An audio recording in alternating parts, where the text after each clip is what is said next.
Miomol og Committee of Three ang Cebu City Hall nga mo'y tahasan pagsusi sa init nga panaglalis tali sa fruit vendor o operatiba sa probe.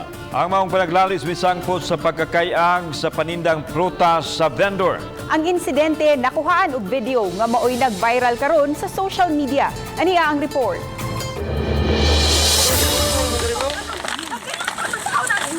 Mao kini ang nag-viral nga video tali sa fruit vendor o kawani sa probe ato sa gipahigayong clearing operation sa daplin sa karsada.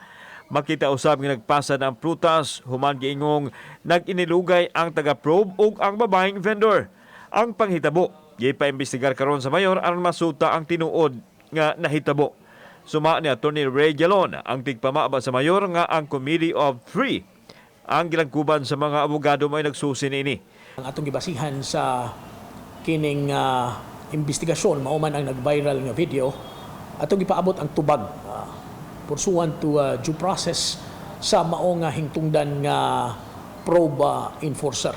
Unang ipanayag sa vendor nga si Soledad Cordova nga gipanalipdan ng niyang masakmit ang iyahang paninda tungod kay katapusan na niya kining puhunan ug wa na gyud siya panginabuhian nunod sa nasinating pandemya.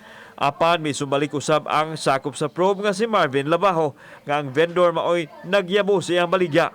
Gidugang nini nga nagtuman na siya sa iyang trabaho.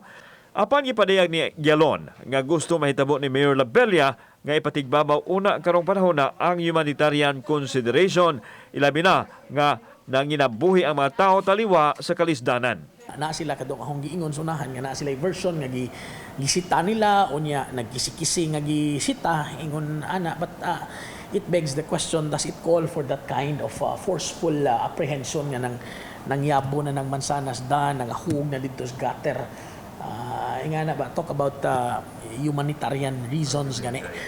Kauban si Marlon Melgaso, ako si Alan Domingo. Balitang Bisdak.